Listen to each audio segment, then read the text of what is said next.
हरे कृष्णा। आप सभी भक्तों का स्वागत है हमारे इस कोर्स में जिसका नाम है गीता अवलोकन। आज हम एक नया अध्याय शुरू करने जा रहे हैं, अध्याय 4। इसका शीर्षक है दिव्य ज्ञान और ये आज हमारी 22वीं कक्षा है। अध्याय 4 का ये पहला भाग है। हमेशा की तरह हम मंगलाचरण प्रार्थनाओं से अपना कार्यक्रम शुरू करेंगे। ओम अज्ञानतिमिरन्धस्य ज्ञानाञ्जनशलाकया चक्षुरुन्मीलितं येन तस्मै श्रीगुरवे नमः। श्रीचैतन्यमनोभीष्टं स्थापितं येन भूतले स्वयं रूपः कदा मह्यं ददाति स्वपदान्तिकम्। वन्देऽहं श्रीगुरोः श्रीयुतापदकमलं श्रीगुरून् वैष्णवांश्च श्रीरूपं साग्रजातं सहगणरघुनाथान्वितं तं सजीवं साद्वैतं सावधूतं परिजनसहितं कृष्णचैतन्यदेवं श्रीराधाकृष्णपादान् सहगणललिता श्रीविशाखान्वितांश्च।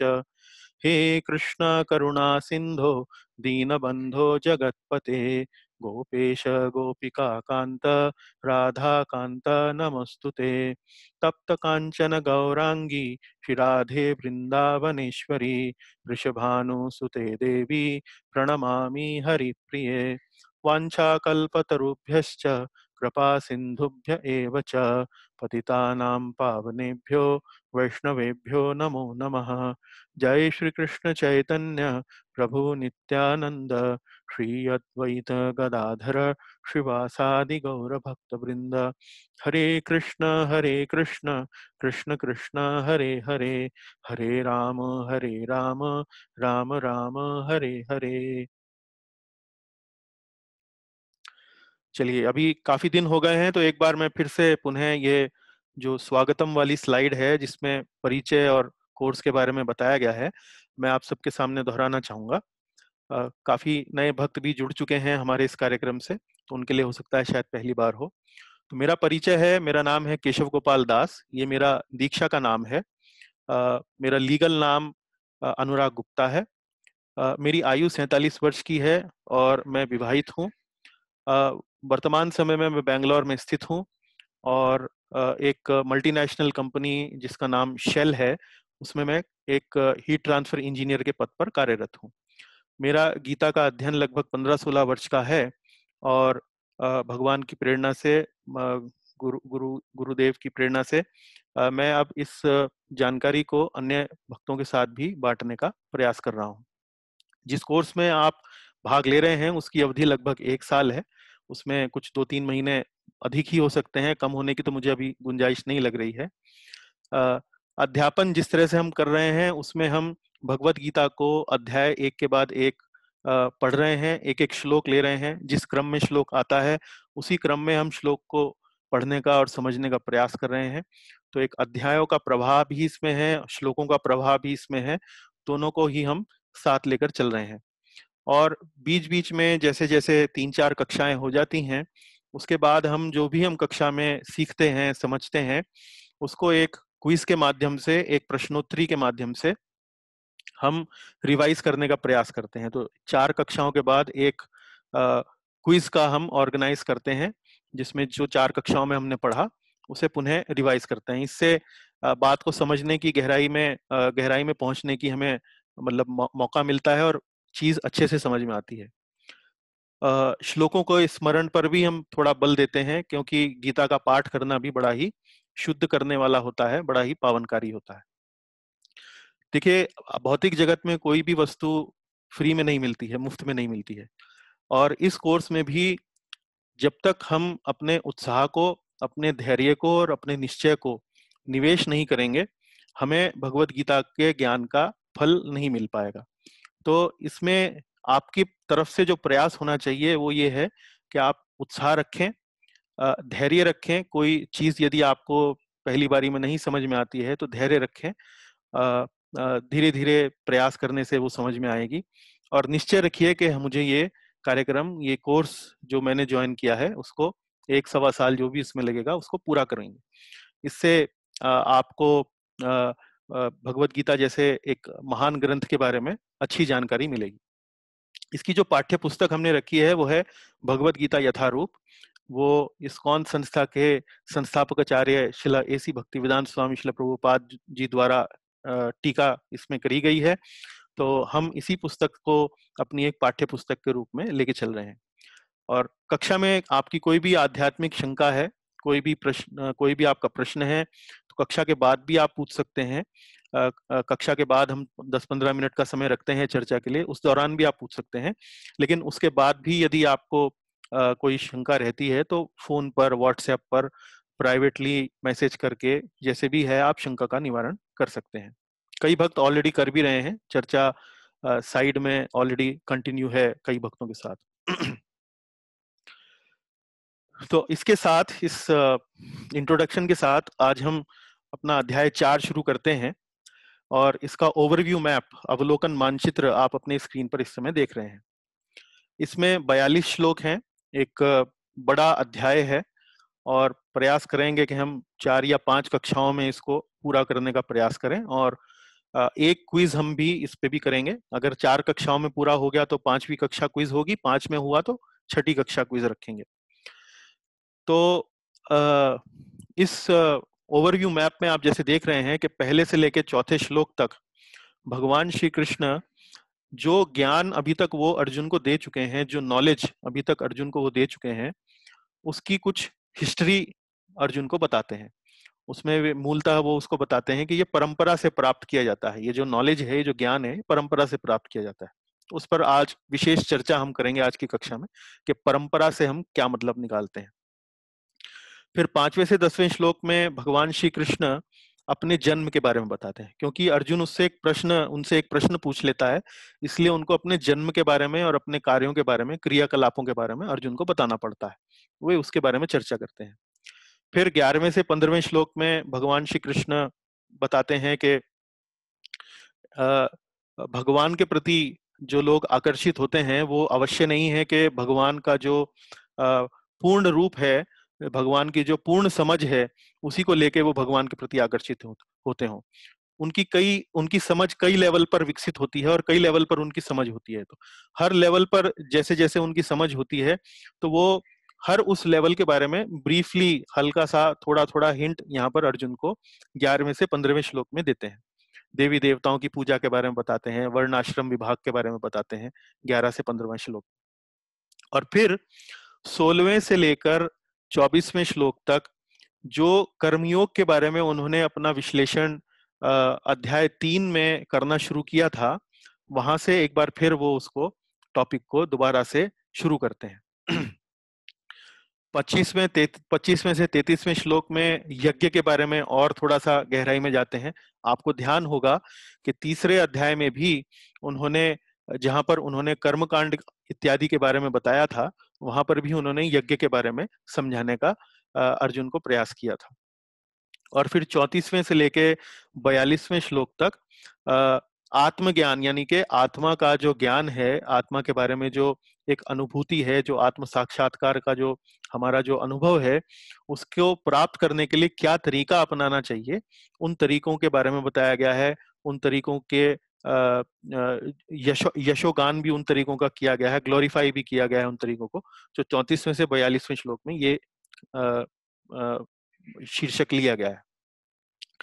इसको अध्याय 4 को याद रखने के लिए एक सूत्र शब्द जो आपके सामने प्रस्तुत है वो है ईयर्स। ईयर्स मतलब कान। तो ये एक वैदिक कथन है कि भगवान को यदि समझना हो तो हम, भगवान को यदि देखना हो तो हम आंखों से नहीं देख सकते हैं, बल्कि हम कानों से देख सकते हैं। कैसे? सुनकर। तो जैसे आप भगवत गीता सुन रहे हैं इस समय, और भगवत गीता को सुनते सुनते भगवान के बारे में आपकी समझ धीरे धीरे बढ़ रही है, आप नए नए बातें भगवान के बारे में समझ रहे हैं, इस तरह से आप भगवान को समझ सकते हैं। तो भगवान श्री कृष्ण ने भी अध्याय 4 के आरंभ में अर्जुन को यह समझाने का प्रयास किया कि ये सब जो जानकारी मैं अब तक जो तुम्हें दे चुका हूं, ये कोई नई जानकारी नहीं है कि मैं आज पहली बार तुमको बता रहा हूं या किसी को बता रहा हूं। ये जानकारी बहुत पुरानी है। तो इसीलिए ई से हुआ इटरनल एजुकेशन। इटरनल एजुकेशन मतलब शाश्वत शिक्षा। ये का मतलब हुआ एक्यूरेट अंडरस्टैंडिंग। एक्यूरेट अंडरस्टैंडिंग का मतलब यहाँ पर क्या है कि 11वां से लेके 15वें श्लोक तक भगवान अर्जुन को अन्य मार्गों के बारे में भी बताते हैं। एक तो भगवान की पूर्ण समझ होती है, लेकिन भगवान की जो ग्रेजुअल जो समझ होती है, मतलब धीरे धीरे जो स्टेजेस में जो समझ डेवलप जैसे होती है, जैसे देवी देवताओं की उपासना हुई, वर्णाश्रम का जो पद्धति हुई, उस प्रकार से जो अन्य जो मार्ग हैं जो भगवान द्वारा ही बनाए गए हैं, उनके बारे में यहाँ पर वे बताते हैं। आर मतलब रिमूविंग रिएक्शंस, रिएक्शंस मतलब कर्म के बारे में अब वो अर्जुन को समझाते हैं। कर्म क्या होता है, विकर्म क्या होता है, अकर्म क्या होता है, इन बातों के बारे में अर्जुन को यहाँ पर समझाते हैं। और एस मतलब सेक्रीफाइस, सेक्रीफाइस हमने पढ़ा था पिछली बार, यज्ञ। तो 25वें से 42वें श्लोक में ये थीम चलती है। तो इसको यदि अध्याय 4 को आपको बड़ी सुगमता से एक ही शब्द में याद रखना हो तो EARS, ईयर्स के नाम से यदि आप याद रखें तो बड़ी जल्दी आपको अध्याय 4 में क्या टॉपिक लिए गए हैं वो आपको समझ में आ जाएगा। अब हम आज का ये अपना अध्याय शुरू करते हैं। परंपरा से प्राप्त ज्ञान। तो पहले से लेके चौथे श्लोक तक ये सेक्शन चलता है, ये विभाग चलता है। और इस विभाग को बताने से पहले, इस पर चर्चा करने से पहले थोड़ा सा हम समझेंगे कि अध्याय 3 के साथ अध्याय 4 का क्या कनेक्शन है। अध्याय 3 के आरंभ में यदि आपको ध्यान हो तो अर्जुन भगवान से एक प्रश्न पूछता है। वो प्रश्न पूछता है कि भाई आपने अभी तक इतनी सारी बातें बताई हैं, लेकिन आपने बड़ा मिक्स करके सब चीज समझाया है। तो मुझे थोड़ा सा खुल के बताइए कि मेरे लिए बेहतर क्या है।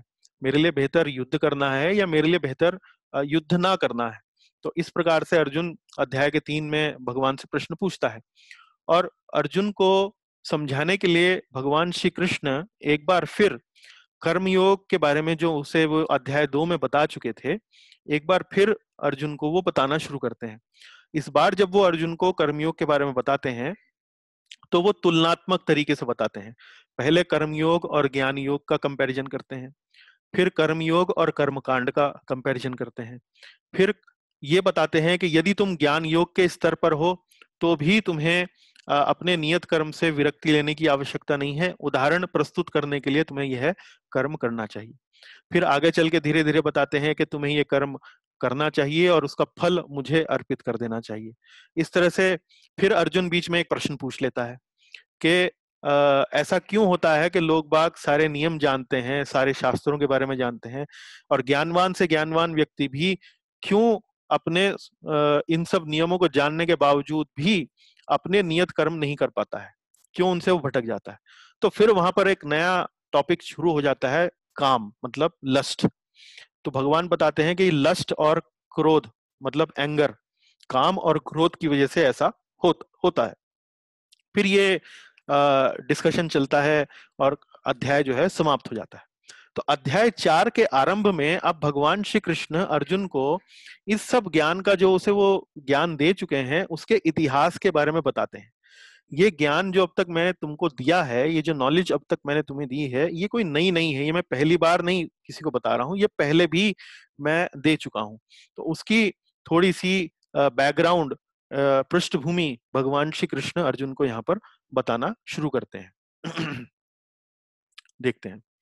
तो पहला श्लोक है, श्री भगवान उवाच इमं विवस्वते योगम प्रोक्तवानहम अव्ययम विवस्वान मनवे प्राह मनोरिक्ष्वाकवे ब्रवीत। अर्थात भगवान श्री कृष्ण ने कहा, मैंने इस अमर योग विद्या का उपदेश सूर्यदेव विवस्वान को दिया और विवस्वान ने मनुष्यों के पिता मनु को उपदेश दिया और मनु ने ये उपदेश इक्ष्वाकु को दिया। तो यहाँ ये अब भगवान श्री कृष्ण ने इसका इतिहास बताया है। तो इतिहास में इन्होंने एक सीक्वेंस में 3-4 नाम लिए हैं, तो उन 3-4 नामों पर चर्चा करते हैं। तो सबसे पहले तो भगवान अपना ही जिक्र करते हैं कि ये ज्ञान मैंने दिया। मैंने किसको दिया? सूर्यदेव विवस्वान। सूर्यदेव विवस्वान का मतलब क्या हुआ कि जो हम सूर्य अपने चारों ओर देखते हैं दिन प्रतिदिन, तो हम तो देखते हैं कि सूर्य एक बड़ा आग का गोला है, बड़ा चमकदार है, काफी दूर रहता है। पर वैदिक शास्त्रों से हमें ये पता लगता है कि ये सब जो सौर मंडल में इस प्रकार की जो ग्रह हैं, सूर्य हैं, चंद्रमा हैं, इनके पीछे कोई ना कोई एक देवता लगा रहता है। कोई ना कोई एक देवता जो है उसके लिए अधिष्ठाता देव स्थापित रहते हैं। तो सूर्य देव जो हैं, उनका नाम इस मनवंतर में, इस युग में उनका नाम है विवस्वान। तो वही श्री कृष्ण बता रहे हैं कि जब जब आरंभ में मैंने ये ज्ञान जो है सूर्य देव विवस्वान को दिया, और फिर सूर्य देव ने किसको दिया? सूर्य देव विवस्वान ने ये दिया मनुष्यों के पिता मनु को। तो मनुष्यों के पिता मनु से क्या मतलब है कि जो हम मनुष्य योनि में जितने भी हम लोग प्राणी हैं, उनका जो ओरिजिन है, उनका जो बिगिनिंग है, वो है मनु से। अ, तो सूर्य श्री कृष्ण से ये आया विवस्वान, सूर्यदेव विवस्वान को। सूर्यदेव विवस्वान से ये आया मनु को, और मनु ने ये जो ज्ञान है ये राजा इक्ष्वाकु को दिया। इक्ष्वाकु कौन है ये? इक्ष्वाकु ये उसी वंश के राजा हैं जिस वंश में महाराज श्री रामचंद्र हुए थे, भगवान श्री रामचंद्र हुए थे। तो उन्हीं के पूर्वज इक्ष्वाकु वंश के वो जो राजा हैं, उनको यहाँ पर इक्ष्वाकु कहा गया है, बताया गया है। तो ये देखिए कि ये श्री कृष्ण ऊपर, जैसे स्लाइड में आप देख रहे हैं, ऊपर स्लाइड में ये श्री कृष्ण ये ज्ञान सूर्यदेव विवस्वान को दे रहे हैं, नीचे वही ज्ञान सूर्यदेव विवस्वान मनु को दे रहे हैं, और ये जो सर्कल में आप देख रहे हैं यहाँ पर मनु जो है वो ये ज्ञान इक्ष्वाकु, राजा इक्ष्वाकु को दे रहे हैं। तो ये इसका इतिहास वो थोड़ा सा अर्जुन को समझाते हैं।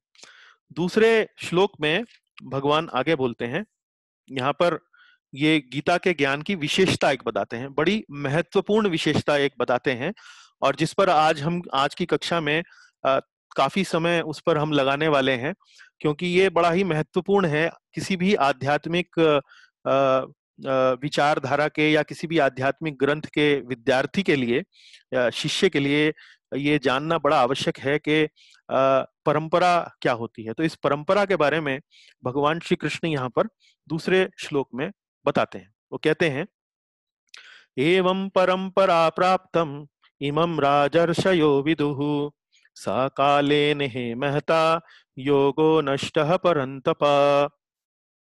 तो ध्यान दीजिएगा, ये कहते हैं एवं परंपरा प्राप्तम। एवं परंपरा प्राप्तम मतलब क्या? इस प्रकार यह परम विज्ञान गुरु परंपरा द्वारा प्राप्त किया गया। गुरु परंपरा, परंपरा से क्या मतलब है? गुरु परंपरा। इमम राजर्षयो विदुः, और राजर्षियों ने इसी विधि से इसे समझा। राज ऋषि, राज ऋषि का मतलब क्या है? राजा और ऋषि। राजा का मतलब तो क्षत्रिय हो गया, लेकिन ऋषि शब्द जब उनके साथ लग जाता है तो इसका मतलब ये है कि उनके अंदर क्षत्रिय स्वभाव तो है, शासन करने का स्वभाव तो है, लेकिन ऋषि शब्द से मतलब ये है कि आध्यात्मिक रूप से भी वे प्रगति किए हुए प्राणी हैं। मतलब आध्यात्मिक रूप से भी उनके अंदर कुछ इस प्रकार के भावनाएं हैं जो आध्यात्मिक बातों को उनको समझने के लिए बड़े ही उपयुक्त हैं। तो राज ऋषि शब्द यहाँ पर इस्तेमाल हुआ है कि इस प्रकार यह परंपरा विज्ञान गुरु परंपरा द्वारा प्राप्त किया गया, और राज ऋषियों ने इसी विधि से इसे समझा। किस विधि से समझा? परंपरा के माध्यम से इसे समझा। फिर आगे कहते हैं, सकालेनः महता, इस किंतु काल क्रम में यह परंपरा छिन्न हो गई। सकालेनः महता योगो नष्टः परंतपा। यह योग की विधि जो जीव को भगवान से जोड़ती है, इस योग की विधि जो है वो in due course of time, हाँ, सकालेनः महता, in due course of time यह परंपरा छिन्न हो गई। इसका मतलब क्या है कि जिस समय भगवान श्री कृष्ण अर्जुन को, महाभारत के काल में भगवान श्री कृष्ण जब अर्जुन को ये नॉलेज दे रहे थे, ये ज्ञान दे रहे थे, तो उस समय वे कह रहे हैं कि जो गीता के जो ज्ञान की जो परंपरा थी वो लगभग छिन्न हो गई थी। मतलब ये ज्ञान एक तरीके से समाप्त हो गया था, या इसमें गड़बड़ियां पैदा हो गई थी, या इसमें ये इधर उधर चला गया था। इस प्रकार से भगवान श्री कृष्ण यहाँ कहते हैं कि ये जो परंपरा थी वो नष्ट हो गई।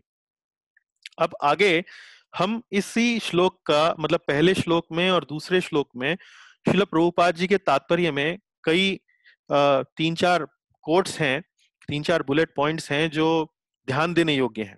थोड़ा समझने के लिए योग्य हैं।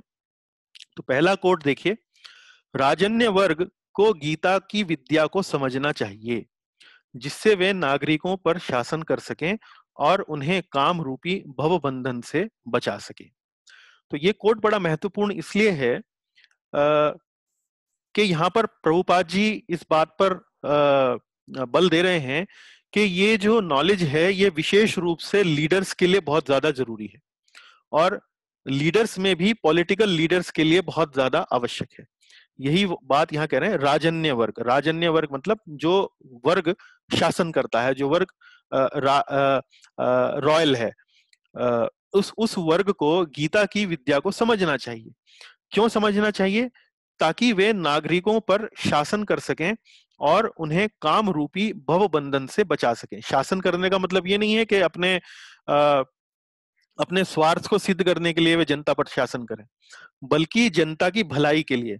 उन्हें जब तक भगवत गीता की जानकारी नहीं होगी तो वे जो जो नागरिक हैं उन्हें काम रूपी भव बंधन से नहीं बचा सकेंगे, क्योंकि ये लोग समाज में पॉलिसीज बनाते हैं, ये लोग समाज में लोगों को दिशा देते हैं, उनको उनके जीवन के ऊपर उनका पूरा अधिकार रहता है। तो जब तक जो शासक है वो भगवत गीता के आध्यात्मिक ज्ञान से का समझ उसमें नहीं होगी, तो वो नागरिकों को काम रूपी भवबंधन से कैसे बचा सकेगा। उसकी पॉलिसीज जो हैं वो गॉडलेस होंगी अगर वो भगवत गीता के बारे में नहीं जानता है। तो यदि वो जानता है तो उसकी पॉलिसीज गॉडली होंगी। वो ये समझेगा कि वास्तव में हमारी जो पॉलिसीज होनी चाहिए उनका उद्देश्य ये होना चाहिए कि वो नागरिकों को भगवान के प्रति आकर्षित करें, भगवान की ओर ले जाएं, ना कि भगवान से दूर ले जाएं। तो इसलिए प्रभुपाद जी यहाँ लिखते हैं कि इस विद्या को विशेष रूप से पॉलिटिकल क्लास को या लीडर क्लास को इसे समझना चाहिए। दूसरा, फिर हम यहाँ देखते हैं कि यहाँ प्रभुपाद जी भगवत गीता कितने वर्ष पूर्व कही गई उसके बारे में थोड़ा सा यहाँ विवरण देते हैं। प्रभुपाद जी लिखते हैं, गीता कम से कम 12 करोड़ 4 लाख वर्ष पहले कही गई और मानव समाज में यह लगभग 20 लाख वर्षों से विद्यमान रही। तो इसकी गणना प्रभुपाद जी ने कैसे करी है, ये आप प्रभुपाद जी ने जो तात्पर्य लिखा है उसमें विस्तार से समझाया है। उसमें उन्होंने बताया है कि जो वैदिक समय का जो धारणा है, वैदिक समय की जो अवधारणा है, उसको विस्तार से समझाया है। इसमें उन्होंने बताया है कि कलयुग, जो वर्तमान युग जिसमें हम रह रहे हैं, उसकी आयु कितनी है? 4,32,000 वर्ष। उससे पहले द्वापर युग है, उसकी आयु लगभग 8 लाख वर्ष है, और उससे पूर्व त्रेता युग, त्रेता युग की आयु 12 लाख वर्ष। और इसी तरह से अलग अलग युगों की आयु की गणना करते हुए वो यहाँ पर ये अनुमान लगाते हैं कि जब सूर्यदेव विवस्वान को ये ज्ञान दिया गया तो वो समय कितना पहले रहा होगा। तो उनकी कैलकुलेशन के हिसाब से यह कम से कम 12 करोड़ वर्ष पहले कही गई और मानव समाज में यह लगभग 20 लाख वर्षों से विद्यमान रही। तो मानव समाज का मतलब मैं समझता हूं कि जब मनु ने राजा इक्ष्वाकु को ये गीता सुनाई होगी तब ये मानव समाज में ये गीता का प्रचार हुआ होगा। पहले बुलेट में जो मैंने आपको बताया कि ये पॉलिटिकल क्लास को समझना चाहिए, तो पॉलिटिकल क्लास को समझने के लिए ये गीता में एक पॉइंट तो मैंने आपको ये बताया कि इससे जो राजा होता है वो शासन अच्छी तरह कर सकता है। और दूसरी बात ये भी है कि जब ये ज्ञान जो पॉलिटिकल क्लास के पास रहता है, तो जैसा कि हमने पिछले अध्याय में देखा कि जैसा जैसा नेता करते हैं वैसे वैसे जनता उनकी अनुसरण करते हैं। तो ये ज्ञान का जो प्रचार है, जब राजा जैसा आचरण करता है तो जनता में वह प्रचार बड़ी जल्दी हो जाता है। तो इसी तरीके से इसका एक उदाहरण है सम्राट अशोक। सम्राट अशोक इसका उदाहरण कैसे है वो समझिए कि जो बौद्ध धर्म था, बौद्ध धर्म भगवान बुद्ध जब उनका अवतार हुआ तब उन्होंने बौद्ध धर्म के प्रचार प्रसार के लिए उन्होंने जब सम्राट अशोक को अपना अनुयायी बनाया तब देखने में आता है कि बौद्ध धर्म जो था वो बड़ी तेजी से वो फैला। वो क्यों? क्योंकि जब राजा को ही आप एक पर्टिकुलर धर्म में आश्वस्त कर देते हैं, उसको उस धर्म में परिवर्तित कर देते हैं, तब वह जनता में बड़ी तेजी से फैलता है। तो राजसी वर्ग के लिए या पॉलिटिकल क्लास के लिए इस ज्ञान को समझना इसलिए भी बहुत अधिक आवश्यक है। उसके बाद तीसरी बुलेट देखिए, 5000 वर्ष पूर्व भगवान ने स्वयं देखा कि गुरु परंपरा टूट चुकी है, अतः उन्होंने घोषित किया कि गीता का उद्देश्य नष्ट हो चुका है। तो 5000 वर्ष पर पूर्व जब महाभारत का युद्ध हुआ, तब इसका मतलब क्या है कि ये गीता का ज्ञान लगभग नष्ट हो चुका था, इसीलिए भगवान ने अर्जुन को यह ज्ञान दोबारा से बोला ताकि इस ज्ञान को पुनः स्थापित किया जा सके। अब इसी प्रकार गीता के अनेक संस्करण उपलब्ध हैं, विशेषतया अंग्रेजी में, किंतु उनमें से प्रायः सभी प्रामाणिक गुरु परंपरा के अनुसार नहीं है। तो ये एक बड़ा ही महत्वपूर्ण पॉइंट है जिसको आपको समझना चाहिए। यहाँ प्रभुपाद जी दूसरे श्लोक के तात्पर्य में इस बात पर बल दे रहे हैं कि गीता के बहुत सारे संस्करण उपलब्ध हैं। आप बाजार में जाएंगे तो अनेकों प्रकार की गीताएं आपको उपलब्ध मिलेंगी। यहाँ पर प्रभुपाद जी ने जब ये तात्पर्य लिखे तो लगभग ये 50 साल पहले की बात है, और उस समय अंग्रेजी में भगवत गीता के अनुवाद या भगवत गीता की टीका उपलब्ध नहीं थी, लेकिन जो भी उपलब्ध थी वो प्रभुपाद जी यहाँ लिख रहे हैं, किंतु उनमें से प्रायः सभी प्रामाणिक गुरु परंपरा के अनुसार नहीं है, प्रामाणिक गुरु परंपरा के अनुसार नहीं है। तो ये प्रामाणिक शब्द उन्होंने लगाया है। प्रामाणिक मतलब ऑथराइज्ड, के जो वास्तव में जिसे हम मान्यता देते हैं, जिसे हम एक्सेप्टेंस देते हैं एक बड़े लेवल पर, जिसे हम ये समझते हैं कि भाई ये प्रामाणिक है, ये ऑथराइज्ड है। जैसे कि सरकार जो है यदि किसी दवाई को कहे कि भाई ये प्रामाणिक है, तो जनता जो है उस पर विश्वास करती है, जनता इसे बड़ी जल्दी स्वीकार करती है कि भाई जब गवर्नमेंट ने ही कह दिया है कि प्रामाणिक है तो इसमें कोई छल नहीं होगा, इसमें कोई मिलावट नहीं होगी, इसमें कोई धोखाधड़ी नहीं होगी। तो इसलिए प्रभुपाद जी यहाँ लिखते हैं कि अंग्रेजी के कई संस्करण उपलब्ध हैं गीता के, लेकिन प्रायः सभी प्रामाणिक गुरु परंपरा के अनुसार नहीं है। तो प्रामाणिकता का क्या मापदंड उन्होंने यहां पर रखा है कि वह गुरु परंपरा के अनुसार होना चाहिए। तो अब आज की इस कक्षा में मैं इस बात पर थोड़ा सा, गीता का जो बहाव अभी चल रहा है, जो प्रवाह चल रहा है, हमने पहला श्लोक देखा है, हमने दूसरा श्लोक देखा है, लेकिन चूंकि ये पॉइंट बहुत ज्यादा महत्वपूर्ण है किसी भी आध्यात्मिक पुस्तक के छात्र के लिए, तो आज हम थोड़ा सा इस बात की गहराई में जाएंगे कि प्रामाणिक क्या होता है, गुरु परंपरा क्या होती है, और इसको थोड़ा सा डिटेल में समझने का प्रयास करेंगे। तो मेरे साथ थोड़ा सा आप 15-20 मिनट दीजिएगा, जिसमें मैं आपको गुरु परंपरा क्या होती है, प्रामाणिक किसे कहते हैं, इसका हम चुनाव कैसे कर सकते हैं, और इसको हम परख कैसे सकते हैं, उसका मैं आपको विवरण यहाँ पर देता हूं। देखिए, गुरु परंपरा एक प्रकार से ये समझिए कि संप्रदाय शब्द का मैं यहां इस्तेमाल करूंगा। संप्रदाय मतलब जैसे कि आप संगीत में देखते हैं, संगीत में आपने सुना होगा कि फलाना जो गायक है वो एक फलाने घराने से है, दिल्ली घराने से है, या राजस्थान घराने से है, या मारवाड़ी घराने से है। अलग अलग नाम हो सकता है, मैंने ये नाम कुछ ठीक ना लिए हो, पर आप समझ गए भाव मेरा, कि अलग अलग घराने से हैं। अब ये घराने, परंपराएं, संप्रदाय, ये क्या है? ये संप्रदाय एक तरीके से आप ये समझिए कि एक तरीके से ये यूनिवर्सिटीज हैं। यूनिवर्सिटीज मतलब जहां पर एक सिस्टम ऑफ एजुकेशन है, और उस एजुकेशन को डिलीवर करने के लिए, उस एजुकेशन को दूसरे व्यक्ति तक पहुंचाने के लिए सेट तरीके हैं। मतलब इन सब चीजों में कहीं कोई गलती नहीं है। मान लीजिए एक व्यक्ति यदि किसी यूनिवर्सिटी में एडमिशन लेता है और वो मैथमेटिक्स की किताब वहां पर उस यूनिवर्सिटी में पढ़ता है, तो जिस तरीके से उसको मैथमेटिक्स पढ़ाई जाती है, यदि कोई दूसरा व्यक्ति उस यूनिवर्सिटी में दाखिला लेगा तो उसको भी मैथमेटिक्स उसी तरह से पढ़ाई जाएगी। इसी तरीके से आध्यात्मिक विषयों को लेकर या वैदिक ज्ञान को लेकर भी 4 संप्रदाय हैं जिनको प्रामाणिक कहा गया है। प्रामाणिक मतलब ऑथराइज्ड। अब ये 4 संप्रदाय कौन से हैं?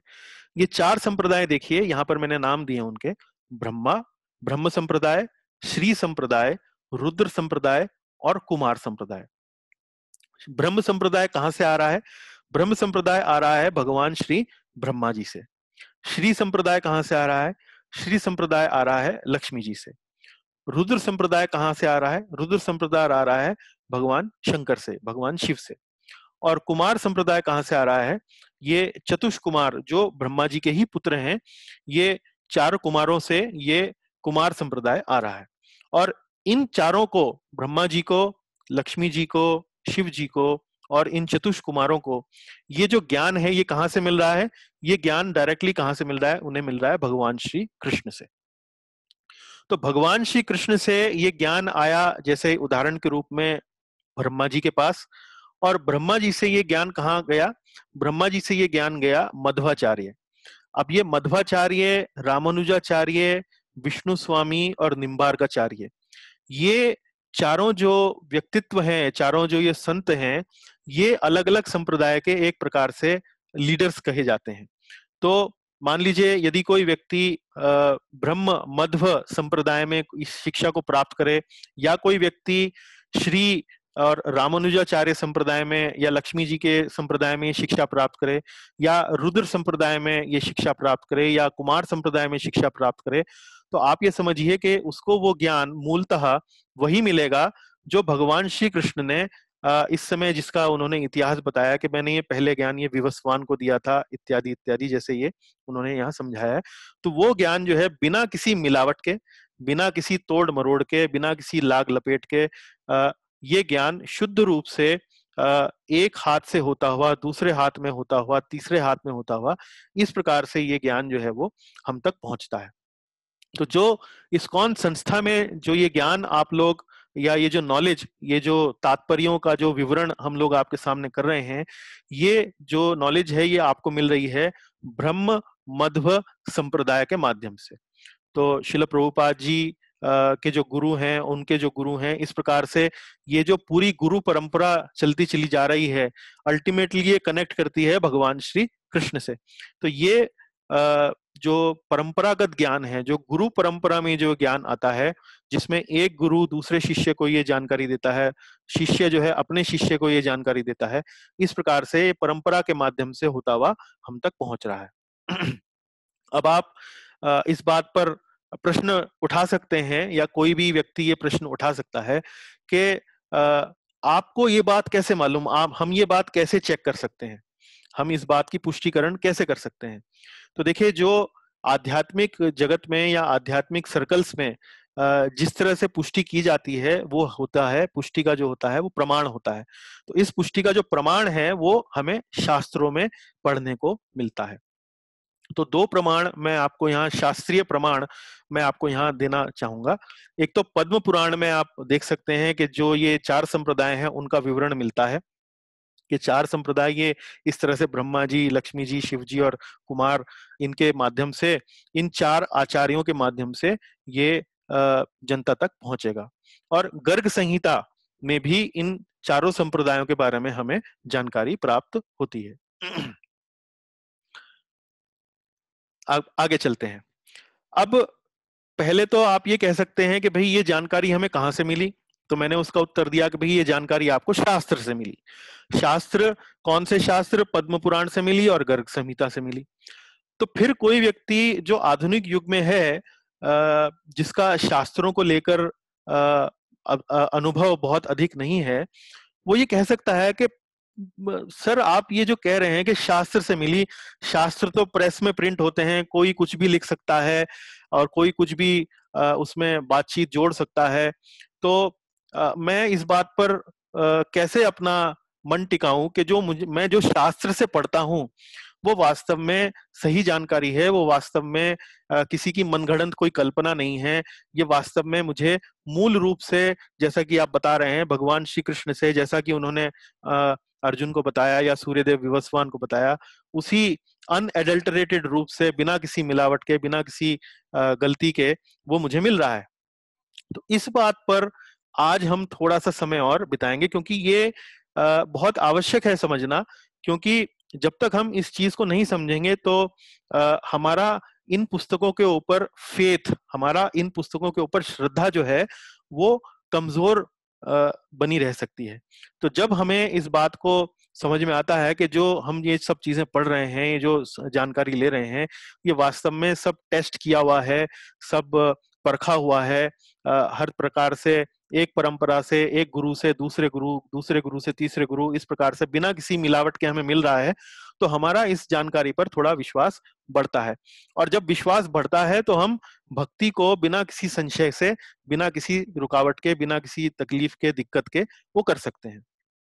तो इसी चीज को समझने के लिए थोड़ा सा हमें अब बैकग्राउंड में समझना पड़ेगा कि हम वास्तव में जो नॉलेज लेते हैं, उन नॉलेज को लेने के लिए कौन कौन से तरीके हैं, और उन तरीकों की क्या खूबियां हैं और क्या कमियां हैं। तो उसी श्रृंखला में हम समझेंगे कि भाई जो भी हम नॉलेज लेते हैं डे टू डे लाइफ में, आम जीवन में, उस नॉलेज को लेने के तीन प्रकार, मोटा मोटा तीन विभागों में उन्हें बांट सकते हैं। वो नॉलेज लेने के तरीके क्या हैं? वो है प्रत्यक्ष, अनुमान और शब्द। प्रत्यक्ष प्रमाण, अनुमान प्रमाण और शब्द प्रमाण। अब हम थोड़ा समझने का प्रयास करेंगे वे प्रत्यक्ष प्रमाण किसे कहते हैं, अनुमान प्रमाण किसे कहते हैं, और शब्द प्रमाण किसे कहते हैं। तो प्रत्यक्ष जो शब्द है वो आता है प्रति और अक्ष, इन दोनों की संधि से ये शब्द बनता है प्रत्यक्ष। प्रत्यक्ष मतलब सीधा सीधा आंखों के सामने। अक्ष का मतलब क्या होता है? आंखें। कि जो सीधा सीधा मैंने अपनी आंखों से देख लिया, मैं तो उसे ही मानता हूं बस। मेरे सामने ये पेपर साइन हुआ था, या मेरे सामने ये व्यक्ति ने ऐसा कहा था, या मैंने अपनी आंखों से ये होते हुए देखा था, या ये एक्सपेरिमेंट जो मैंने किया है उसका मैंने रिजल्ट ऐसे नोटिस किया है। जो मैं देखता हूं उसी को ही मैं मानता हूं, मैं सुनी सुनाई बातों पर विश्वास नहीं करता। तो ये इस प्रकार के जो ये प्रमाण है, इस प्रकार से ये जो हम नॉलेज लेते हैं उसे कहते हैं प्रत्यक्ष प्रमाण। इसका मतलब क्या है? इंद्रियों के माध्यम से जो हम ज्ञान अर्जित करते हैं, आंखों से, नाक से, जिह्वा से, कान से, त्वचा से, कोई चीज अगर यदि हमें गर्म लगती है तो हम उसे गर्म कहते हैं, कोई चीज हमें ऊंचे स्वर की लगती है तो हम उसे कहते हैं कि बड़ा शोर हो रहा है। इस प्रकार से इंद्रियों के माध्यम से जो हम अपना ज्ञान अर्जित करते हैं, जो नॉलेज लेते हैं, उसे हम कहते हैं प्रत्यक्ष प्रमाण। तो आधुनिक युग में जो वैज्ञानिक लोग हैं वो जो मोस्टली जो बिलीव करते हैं वो कहते हैं प्रत्यक्ष प्रमाण पर ही हमारा विश्वास है। जो हम अपनी लेबोरेटरी में टेस्ट करते हैं उसकी टेस्टिंग करके उसका प्रूफ यदि हमारे सामने आता है, जब ही हम उसको मानते हैं कि ये वास्तव में सही बात है, अदरवाइज हम उसको एक्सेप्ट नहीं करते हैं। तो ये भी ज्ञान लेने का एक तरीका है। इसकी भी एक प्रकार से मतलब उपयोगिता है, ऐसा नहीं है कि कोई उपयोगिता नहीं है, उपयोगिता है। और इस प्रकार के जो व्यक्ति होते हैं उनका मूल मंत्र क्या रहता है? Seeing is believing. जो मैं देखता हूं उसी पर विश्वास करता हूं। उसके बाद एक दूसरा प्रमाण होता है अनुमान प्रमाण। अनुमान प्रमाण में क्या होता है कि जहां हमारी इंद्रियां नहीं पहुंच सकती, जहां हमारी इंद्रियां जहां उनकी पहुंच रुक जाती है या सीमित हो जाती है, जैसे कि भूतकाल में, आज से 5,000 वर्ष पूर्व पहले क्या था, आज से 10 करोड़ वर्ष पूर्व क्या था, आज से 12 करोड़ वर्ष पूर्व क्या था। अब यहाँ प्रभुपाद जी अपने तात्पर्य में गीता का इतिहास बता रहे हैं। वो कह रहे हैं कि 12 करोड़ वर्ष पूर्व पहले कही गई होगी। अब ये 12 करोड़ वर्ष पूर्व पहले की उनको कैसे जानकारी है? कहाँ कोई टेप रिकॉर्डिंग उनको मिली? क्या हुआ? कैसे वो ये कह सकते हैं? तो ये प्रश्न जो है कई बार हमारे मन में आ सकते हैं। तो अनुमान प्रमाण में क्या होता है कि जब हमारी इंद्रियां जहां उनकी रीच खत्म हो जाती है तो हम अनुमान लगाने का प्रयास करते हैं। अनुमान लगाने में भी कई बार हम मतलब ये भी एक तरीका है जानकारी लेने का या नॉलेज लेने का। उदाहरण के रूप में मान लीजिए आपकी कंपनी में कर्मचारी आपसे अनुमति लेकर दिल्ली चला जाता है, और आप समझते हैं कि भाई दिल्ली जाने में उसको 4 घंटे का समय लगता है। तो अभी दोपहर के 12 बजे हुए हैं और ये कर्मचारी आज मेरे से 10,000 रुपए लेके दिल्ली के लिए रवाना हुआ। और आप अनुमान लगाते हैं कि भाई ये दिल्ली जाने में उसे 4 घंटा लगेगा, बीच में हो सकता है वो 15-20 मिनट के लिए कहीं रुके, चाय नाश्ता करे। तो आप अंदाजा लगाएंगे भाई चलिए 4 नहीं तो कम से कम 5 बजे तो वो अपने गंतव्य पर पहुंच जाएगा और 10,000 रुपए मैंने जिसको देने के लिए बोले हैं उसे दे देगा।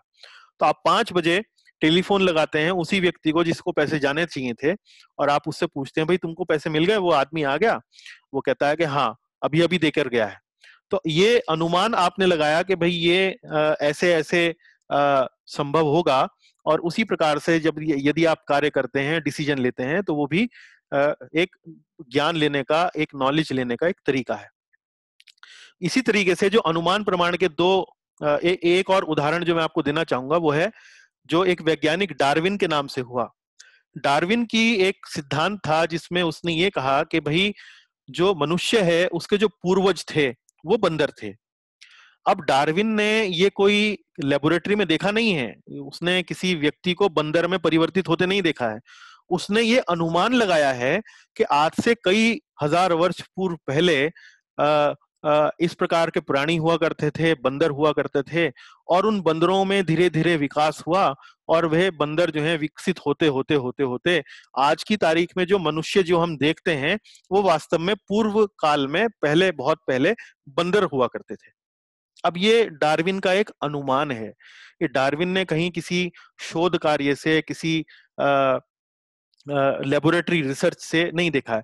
और आज भी समाज में यदि हम देखते हैं तो कोई बंदर आज भी हैं और मनुष्य अलग भी हैं, लेकिन बंदरों को मनुष्य में परिवर्तित होते हुए हम कोई ऐसी प्रजाति नहीं देखते हैं कि जो आधा बंदर जैसा दिखाई दे रहा है और आधा मनुष्य जैसा दिखाई दे रहा है। तो ये डार्विन जी ने एक कोई अनुमान आज से पहले लगाया था, और इस चीज को स्कूलों में, विद्यालयों में आज बड़े ही सीरियसली, गंभीरता से बच्चों को पढ़ाया जाता है।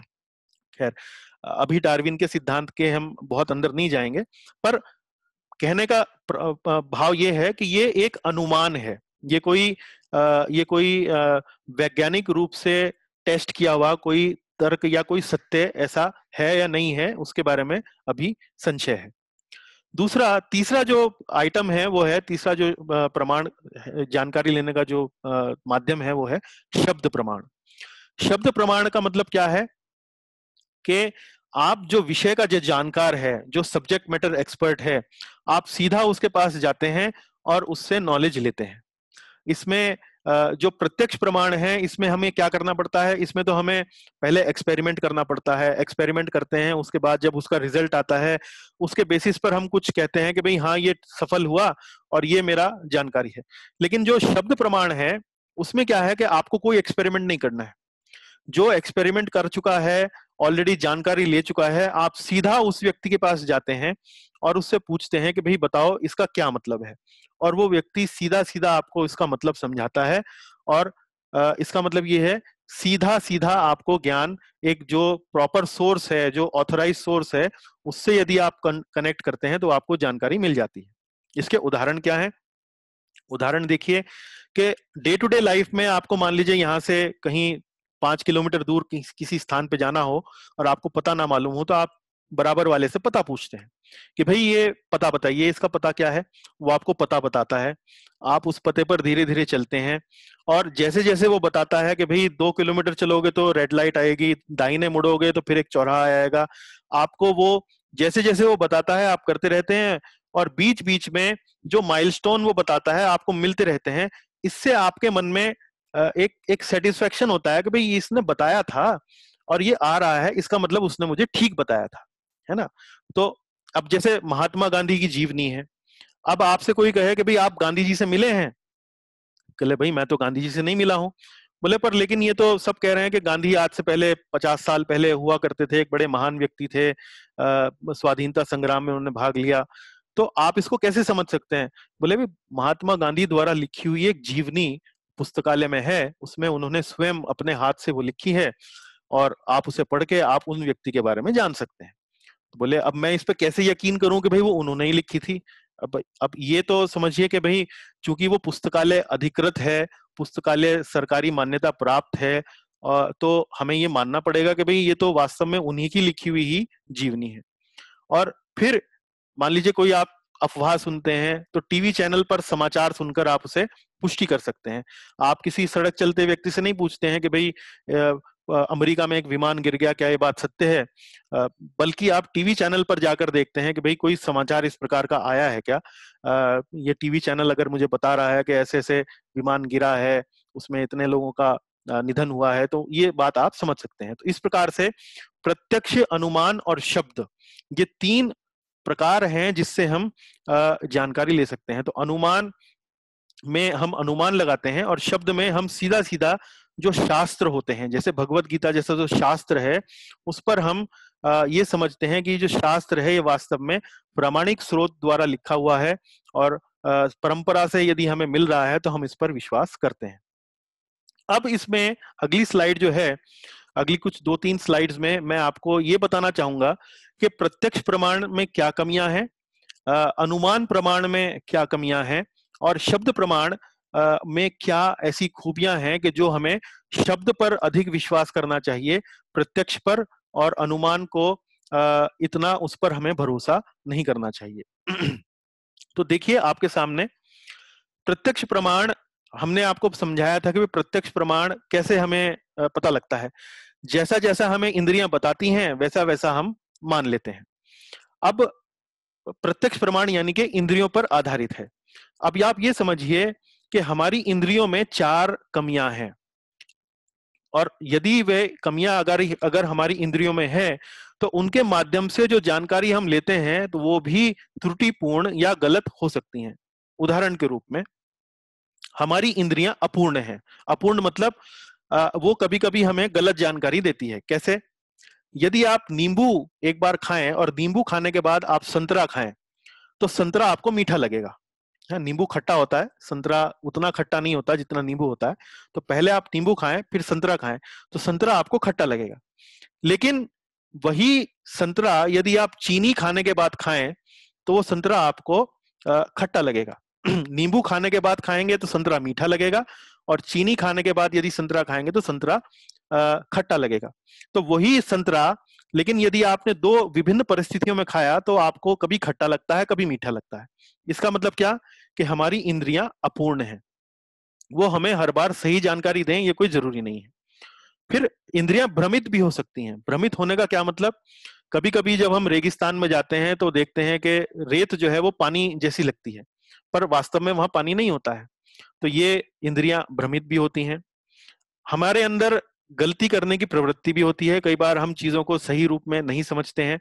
जैसे कि वैज्ञानिक लोगों ने आविष्कार किया प्लास्टिक का। उन्होंने सोचा कि भी प्लास्टिक के आने पर हमारी जीवन में बड़ी सरलता आ जाएगी, बड़ी सुगमता आ जाएगी। वो कुछ हद तक आई भी, लेकिन हमने देखा कि भी प्लास्टिक का जो आविष्कार हुआ उसकी वजह से पर्यावरण में बहुत प्रदूषण भी उपस्थित हुआ। तो एक प्रकार से हमने अपना जो आविष्कार किया वो पूर्ण नहीं था, वो वास्तव में पूरी रूप से सही नहीं था। तो एक एक तरीके से ये कहिए कि हमारी इंद्रियों को गलतियां करने की भी प्रवृत्ति रहती है। और चौथा जो है, धोखा देने की प्रवृत्ति।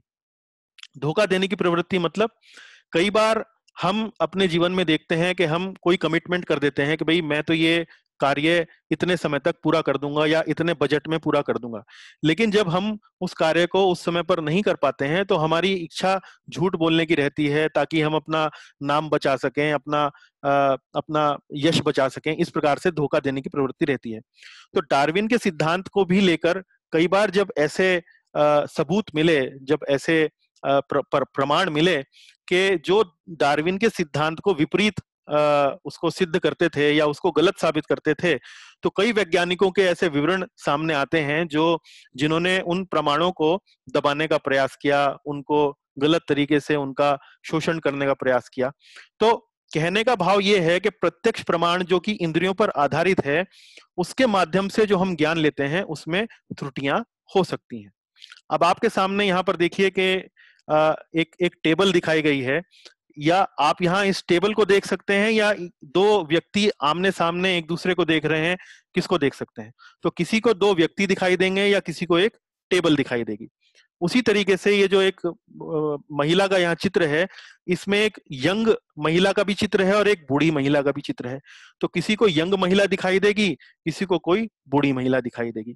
तो कहने का मतलब यह है कि हमारी इंद्रियां जो हैं वो हमें कई बार भ्रमित करती हैं, उनसे गलती भी हो सकती है। तो इसलिए प्रत्यक्ष प्रमाण से जो हम जानकारी लेते हैं वो कंप्लीट है, पूर्ण है, उस पर हम पूरी तरह से आंख बंद कर कर भरोसा कर सकते हैं, ये कोई आवश्यक नहीं है। दूसरा, अब हम देखते हैं अनुमान प्रमाण की कमियां। अनुमान प्रमाण मतलब अंदाजा लगाना। तो कई बार अंदाजा लगाने में गलती भी हो सकती है।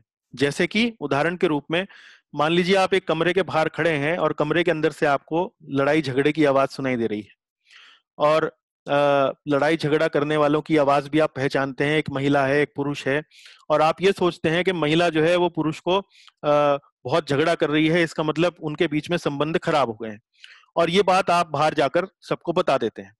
लेकिन थोड़ी देर बाद आपको पता लगता है कि ये महिला और ये पुरुष जो थे वो नाटक की रिहर्सल कर रहे थे, और नाटक की रिहर्सल करते करते वो एक दूसरे के ऊपर चिल्ला रहे थे। तो इसका मतलब कई बार अंदाजा लगाने में भी गलती हो सकती है। दूसरा, कई बार हम आधे अधूरे सत्यों के आधार पर नतीजा निकालने लगते हैं। आधे अधूरे सत्य कैसे? जैसे कि यहां मैंने एक चित्र दिखाया है जिसमें एक हाथी बनाया हुआ है, और चार अंधे व्यक्ति, माफ कीजिए, पांच अंधे व्यक्तियों को इस हाथी के अलग अलग भागों पर यदि मैं बैठा दूं, तो एक व्यक्ति जो यहाँ इसके दांतों पर हाथ लगाता है वो कहता है कि भाई ये तो कोई भाले जैसी वस्तु है। दूसरा व्यक्ति जो उसकी सूंड पर हाथ लगाता है वो कहता है कि ये तो कोई सांप है। तीसरा व्यक्ति जो उसके पैरों पर हाथ लगाता है वो कहता है कि ये तो पेड़ है। इसी तरह से जो शरीर पर हाथ लगाता है वो कहता है तो कोई दीवार है। पूंछ को पकड़ता है वो कहता है रस्सी है। कान को पकड़ता है वो कहता है ये पंखा है। तो हाथी को समझना है, लेकिन ये जो पांच छह जो अंधे व्यक्ति हैं, ये अलग अलग भागों को देखकर अलग अलग उसके बारे में निष्कर्ष निकाल रहे हैं। तो आधे अधूरे सत्यों को जानकर हम पूरी सच्चाई को कई बार नहीं पता लगा सकते। तो इसी तरीके से हाथी को पूर्ण रूप से कौन देख सकता है? जिसकी आंखों पे पट्टी ना बंधी हुई हो या जो अंधा ना हो। जो हाथी को पूर्ण रूप से देख सकता है वही बता सकता है कि भाई देखो ये भाला नहीं था, ये तो हाथी के दांत थे। ये वृक्ष का तना नहीं था, ये तो कोई हाथी का पैर था। इस तरीके से अनुमान प्रमाण में भी कई बार कोई ना कोई कमी हो जाती है। तो मैं ये बात आपको इसलिए कह रहा हूं क्योंकि जो वैज्ञानिक लोग हैं वो जब अंतरिक्ष में अलग अलग प्रकार के ग्रहों को देखते हैं और अलग अलग प्रकार के सिद्धांत निकालते हैं, अलग अलग प्रकार की थ्योरीज निकालते हैं, तो वो एक तरीके से आधे अधूरे सत्यों को लेकर वे पूरे जगत की या पूरे विश्व की या पूरी सृष्टि की जो आकलन करते हैं, तो वो ये कुछ उसी प्रकार से है जैसे छह अंधे व्यक्ति हाथी के अलग अलग भागों का आकलन करते हैं। अब आप तीसरा जो प्रमाण है, शब्द प्रमाण, शब्द प्रमाण पर आते हैं। तो शब्द प्रमाण में हमने बताया कि सीधा विशेषज्ञ से जानकारी प्राप्त करना होता है। विशेषज्ञ मतलब जो सब्जेक्ट मैटर का एक्सपर्ट है। इसमें लाभ क्या है कि एक तो सीधा हम उस व्यक्ति के पास जाते हैं जो सब्जेक्ट मैटर एक्सपर्ट है, हम उससे जानकारी लेते हैं, और इसमें समय और परिश्रम की बहुत बचत होती है। हमें कहीं भटकना नहीं पड़ता है, हमें कोई अपनी तरफ से कोई एक्सपेरिमेंट नहीं करना पड़ता है। मान लीजिए कभी आपके कमर में दर्द हो या आपको कोई रोग हो जाए, तो ऐसा नहीं है कि आप कोई लेबोरेटरी खोल लेते हैं और पहले उस पर शोध कार्य शुरू करते हैं कि भाई ये मुझे रोग क्यों हुआ, ये तकलीफ क्यों हुई। आप वास्तव में सीधा एक एक्सपर्ट डॉक्टर के पास जाते हैं और उसे दिखाते हैं। डॉक्टर कहता है कि जी आपको फलानी बीमारी हुई है। अच्छा, तो आप डॉक्टर की बात का विश्वास करते हैं। आप डॉक्टर की बात का विश्वास करते हैं, जो दवाई वो देता है उसको आप जैसे वो बताता है वैसे खाते हैं, और धीरे धीरे आप देखते हैं कि आप सही होते हैं। जब आप सही होते हैं तो आपके मन में विश्वास जागता है कि हाँ, डॉक्टर साहब ने जो बताया था, जो आकलन किया था, जो मूल्यांकन किया था, वो सही है। तो शब्द प्रमाण की ये एक खूबी है। तो इसमें लेकिन दो बातों पर ध्यान देना जरूरी है कि हमें ये ध्यान देना है कि हम ये जानकारी किससे ले रहे हैं। वो व्यक्ति सब्जेक्ट मैटर एक्सपर्ट होना चाहिए और प्रामाणिक होना चाहिए। प्रामाणिक मतलब किसी ना किसी ऑथराइज्ड मीडियम से उसने वह एजुकेशन ली होगी। अब जब आप किसी डॉक्टर को दिखाने जाते हैं तो आप देखते हैं कि डॉक्टर के क्लिनिक में कई बार एक सर्टिफिकेट लगा होता है जिसमें उसकी डिग्री छपी हुई होती है कि भाई मैंने फलाने फलानी यूनिवर्सिटी से फलाने फलाने साल में ये एमबीबीएस किया था, और उसमें यूनिवर्सिटी के डीन की, वहां का जो विश्वविद्यालय का जो चांसलर है उसका सिग्नेचर होता है। डॉक्टर के पास बकायदा एक लाइसेंस होता है प्रैक्टिस करने का। तब आप जाते हैं और उससे समझते हैं कि ये, हाँ, ये जानकारी जो है वास्तव में प्रामाणिक है, उचित है, और इसीलिए अब आप उस डॉक्टर से इलाज कराते हैं। आप किसी सड़क पर बैठे हुए नीम हकीम से अपने शरीर का इलाज नहीं कराते हैं। इसी तरीके से शब्द प्रमाण भी जो ये जो शास्त्र हैं जो प्रामाणिक संप्रदायों में आए हुए हैं। प्रामाणिक संप्रदाय कौन से? ब्रह्म संप्रदाय, श्री संप्रदाय, रुद्र संप्रदाय और कुमार संप्रदाय। ये जो 4 प्रामाणिक संप्रदाय हैं जिनके बारे में हमें पद्म पुराण से और जिनके बारे में हमें गर्ग संहिता से यहाँ पर हमें इनका विवरण मिलता है। तो इन प्रामाणिक संप्रदायों में जो तात्पर्य जो हमें दिए गए हैं, इन प्रामाणिक संप्रदायों में जो आध्यात्मिक जो बातों का जो हमें सार, जो निचोड़ हमें दिया गया है, जब हम उनके अनुसार हम अपने जीवन को, आध्यात्मिक जीवन को धारण करते हैं या आगे रास्ते पर ले जाते हैं, तब वास्तव में वह ज्ञान हमारे जीवन में कार्य करता है। तो इस शब्द प्रमाण में मतलब जो शास्त्र, भगवत गीता, श्रीमद् भागवतम, इस प्रकार के जो शास्त्र हैं, इनमें जो जानकारी लिखी हुई है, जब वे प्रामाणिक संप्रदायों के माध्यम से हमें प्राप्त होती है तो वह एक उचित शास्त्र कहा जाता है, और जब हम उनसे वह शिक्षा लेते हैं तो वह वास्तव में असरदार रहती है। इसमें हमें प्रामाणिक शास्त्रों से सीखना चाहिए, स्वरूप सिद्ध व्यक्तियों से सीखना चाहिए। स्वरूप सिद्ध व्यक्ति किसे कहते हैं? जो वास्तव में इन शास्त्रों का अध्ययन कर चुके हैं, अपने जीवन में इसे उतार चुके हैं, और जो उसका लाभ उसको मिलना चाहिए था, जैसे मिलना चाहिए था, उसको अनुभूत कर चुके हैं, उसको अनुभव कर चुके हैं। तभी जाकर ये जो ज्ञान है वास्तव में प्रामाणिक बनता है। तो हम हर किसी से ये शास्त्र नहीं सीख सकते हैं।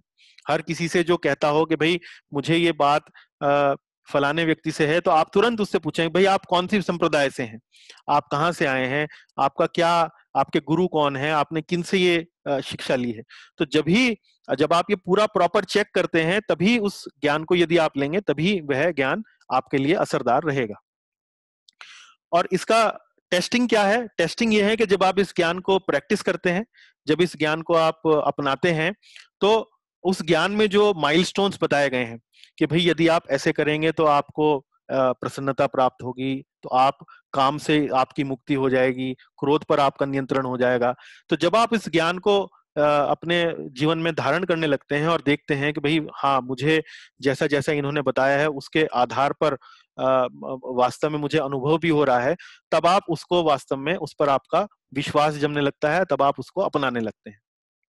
तो यदि कभी भी आध्यात्मिक जगत में, आध्यात्मिक जीवन में कोई भी संशय हो, किसी भी बात को लेकर कोई भी संशय हो, तो उसको चेक कैसे करें?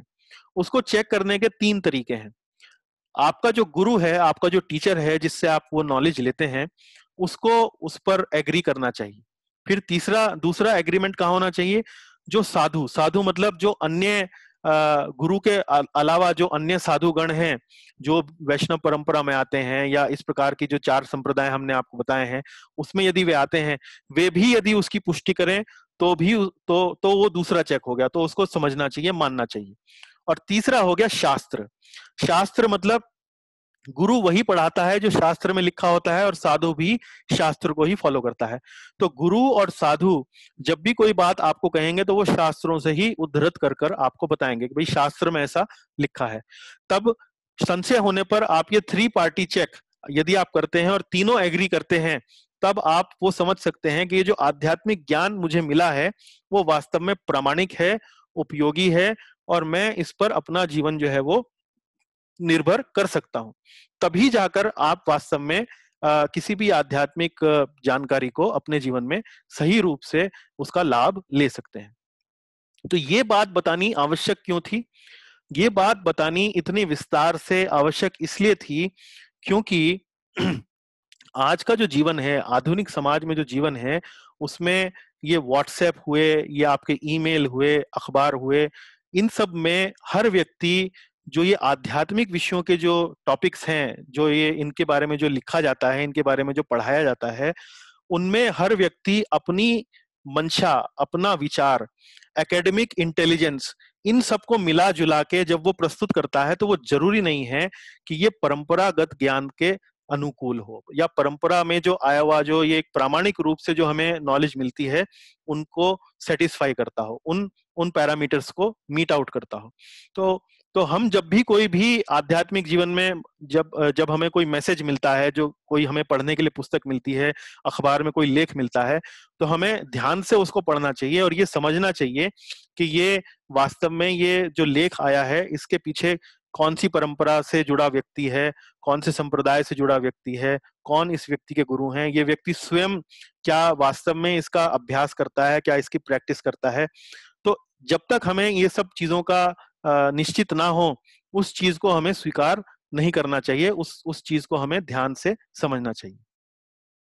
तो ये चीज इसलिए बताना जरूरी थी क्योंकि यहाँ भगवान दूसरे भगवत गीता के श्लोक में कहते हैं, एवं परंपरा प्राप्तम इमम राजर्षयो विदु सा कालेन महता योगो नष्टा परंतपा। है कि भाई ये जो ज्ञान था जो परंपरा से प्राप्त किया जाता है, ये in due course of time नष्ट हो गया है। नष्ट क्यों हो गया?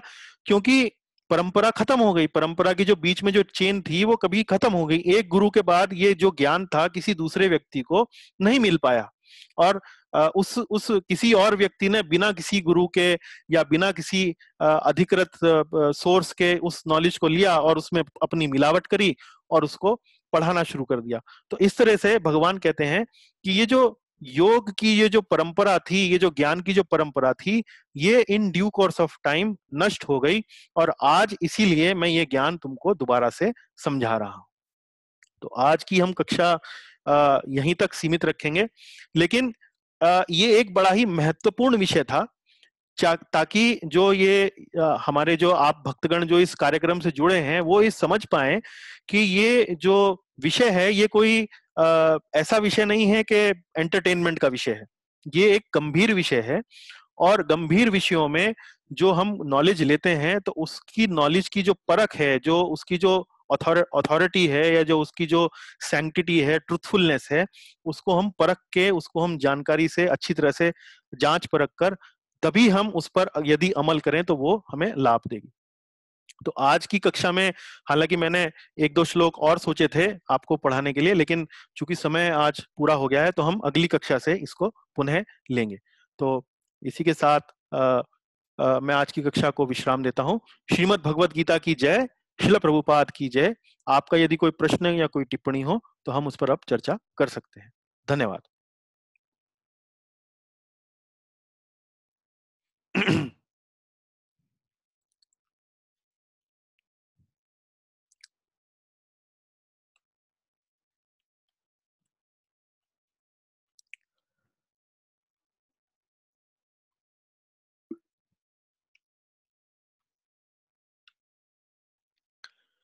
बताइए, आपकी कोई टिप्पणी है, कोई आपका प्रश्न है, कोई बात आपको समझ में नहीं आ पाई हो, उस पर विचार कर सकते हैं।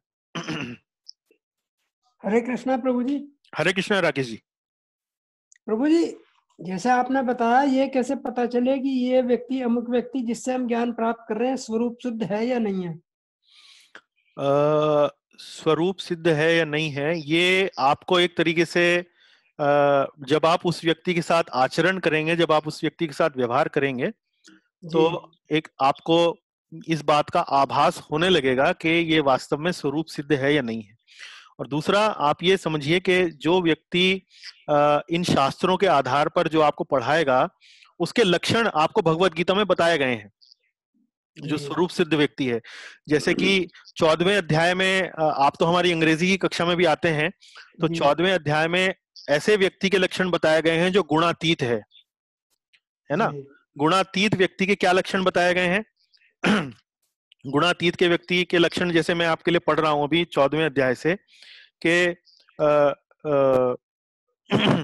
जो निश्चल रहता है, अविचलित रहता है, जो मिट्टी और मिट्टी के ढेले, पत्थर और स्वर्ण के टुकड़े को समान दृष्टि से देखता है, जो अनुकूल परिस्थिति में और प्रतिकूल परिस्थिति में समान बना रहता है। इस प्रकार से आप अलग अलग लक्षण, जो आपको ये भगवत गीता जैसे जैसे आप पढ़ेंगे तो इस प्रकार के श्लोक भी हैं। इस अध्याय में भी आपको, चौथे अध्याय में भी आपको एक कर्मयोगी के लक्षण जो हैं वो बताए जाएंगे, जिससे आप इन लक्षणों को परख कर आप ये अंदाजा लगा सकते हैं कि वास्तव में ये व्यक्ति स्वरूप सिद्ध है या नहीं है। और दूसरा, एक और पैरामीटर है, जब दूसरा स्वरूप सिद्ध व्यक्ति जो स्थापित हो चुका है, जो एस्टेब्लिश हो चुका है ऑलरेडी समाज में, जिसको लोग मानते हैं कि हाँ वास्तव में ये व्यक्ति स्वरूप सिद्ध है, ये शुद्ध है, ये वास्तव में मान्यता प्राप्त है, जब वह व्यक्ति दूसरे व्यक्ति को ऑथराइज करे या कहे कि हाँ मैं भी इसे व्यक्ति को स्वीकार करता हूं, इसे स्वरूप सिद्ध स्वीकार करता हूं, वो भी एक पैरामीटर है स्वरूप सिद्ध व्यक्ति को स्वीकार करने का। देखिए, एक डॉक्टर को दूसरा ही कोई सीनियर डॉक्टर अप्रूव कर सकता है, जी जी है ना। एक सीनियर इंजीनियर एक जूनियर इंजीनियर को अप्रूव कर सकता है कि भाई तुम्हारा काम जो है वो मैं अप्रूव करता हूं, जी है ना। तो इसी तरीके से आध्यात्मिक जगत में भी एक सीनियर जो व्यक्ति होता है, जो एस्टेब्लिश्ड है, वो जब एक यंग व्यक्ति को दीक्षित करता है या एक्सेप्ट करता है, तब आप उसको ये समझ सकते हैं कि भाई हाँ, मैं मान सका हूं कि भाई ये व्यक्ति स्वरूप सिद्ध है, इस तरह से। जी जी प्रभु जी। तो प्रभु जी एक प्रश्न और। यही परंपरा सिस्टम है।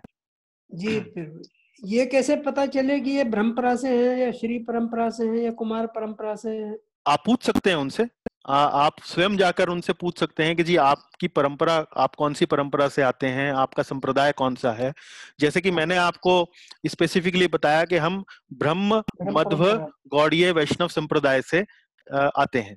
और आप जी यदि इस संप्रदाय में आज से 500 वर्ष पूर्व पहले जो पुस्तक लिखी गई और भी पहले जो पुस्तक लिखी गई, यदि आप उनमें आचार्यों की टीकाएं पढ़ें, आचार्यों के उनमें मत पढ़ें, तो आपको पता लगेगा कि भाई ये जो बात आज हम प्रभुपाद जी की पुस्तक में पढ़ रहे हैं और आज से 500 साल पहले जो टीका लिखी गई, जो पुस्तक लिखी गई, उसमें और इस टीका में कोई अंतर नहीं है, मूलतः वही बात रिपीट की गई है।